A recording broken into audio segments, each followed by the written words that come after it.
Hello বন্ধুরা, আজকে আপনাদের দেখাতে চলেছি বড়ই এবং পেঁপে ভর্তা কিভাবে করব আমরা। আমাদের সাথেই থাকবেন। আমার ছোট ভাই বড়ই কুড়াচ্ছে, আমি গাছ থেকে পারছি।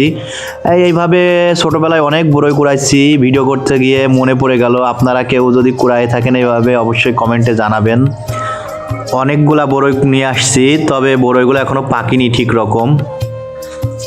বড়ইগুলা নিয়ে এসে দিলাম আমার ছোট বোনদের হাতে। এবার ওরা পাটা পোতা দিয়ে ইচ্ছা মতো ছেঁচে দিবে, দিয়ে ভর্তা করবে। অনেক কষ্ট হচ্ছে ওদের, আমি জানি। তারপরও ওদেরকে বললাম অনেক দিন বড়ই ভর্তা খাওয়া হয় নাই, তোমরা আমাকে বড়ই ভর্তা করে দাও।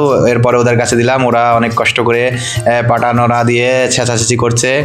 দেখা যাচ্ছে অনেক সুন্দর করে ছেঁচে আমাদেরকে দিবে। আমরা অনেকে আছে, এই যে অনেকগুলা ছেঁচছে। এই পাশে তেঁতুল আছে, এখন তেঁতুল দিব। তেঁতুল দিলে অনেক টেস্ট হয় বড়ইয়ের ভিতরে এবং পেঁপের ভিতরে। তো এরা সবাই সুলছে একটা একটা করে তেঁতুলগুলা। এরপরে তেঁতুলটাও আবার একটু ভর্তা করছে, ভর্তা করে বড়ইয়ের ভিতর দিয়ে আর কি মিক্স করা হবে। মিক্স করে একবারে মিক্স করে এরপরে কাসুন্দি দিয়ে এরপরে মরিচ সবগুলা একটা একটা করে ওরা ভর্তা করছে।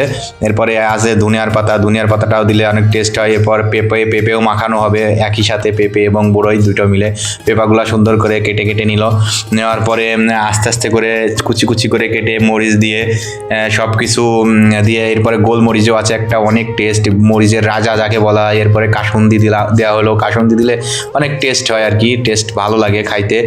সবগুলো দিয়ে এই পাশে পেঁপে আছে, এই পাশে বড়ই, দুইটা আছে, সব কিছু দিচ্ছে এর ভিতরে। কাসুন্দিও দেওয়া হচ্ছে সবগুলোর ভিতরে, দিলে আর কি অনেক টেস্ট লাগে।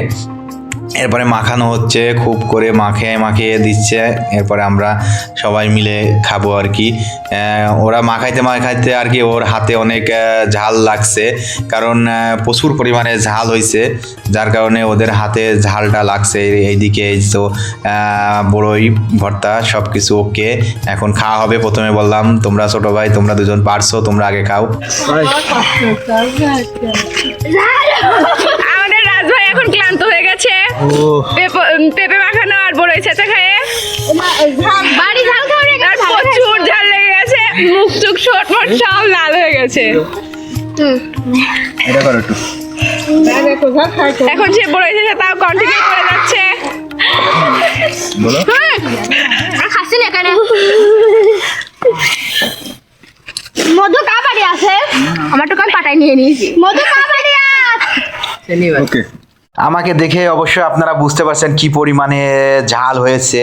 আমার ঠোঁট এবং চোখ দিয়ে পানি পর্যন্ত বেরিয়ে গেছে, এত পরিমাণে ঝাল হয়েছে। তারপরও অনেক টেস্ট হয়েছে। ধন্যবাদ ছোট বোনদেরকে, এত সুন্দর করে আমাকে এত টেস্টের একটা ভর্তা বানিয়ে খাওয়াইছে, ওদেরকে অসংখ্য ধন্যবাদ। এবং যারা যারা আমার চ্যানেলের সাথে আছেন সবাইকে অসংখ্য ধন্যবাদ ভিডিওটা দেখার জন্য, এবং একটা লাইক সাবস্ক্রাইবার করে আমার সাথেই থাকবেন। আসসালামু আলাইকুম।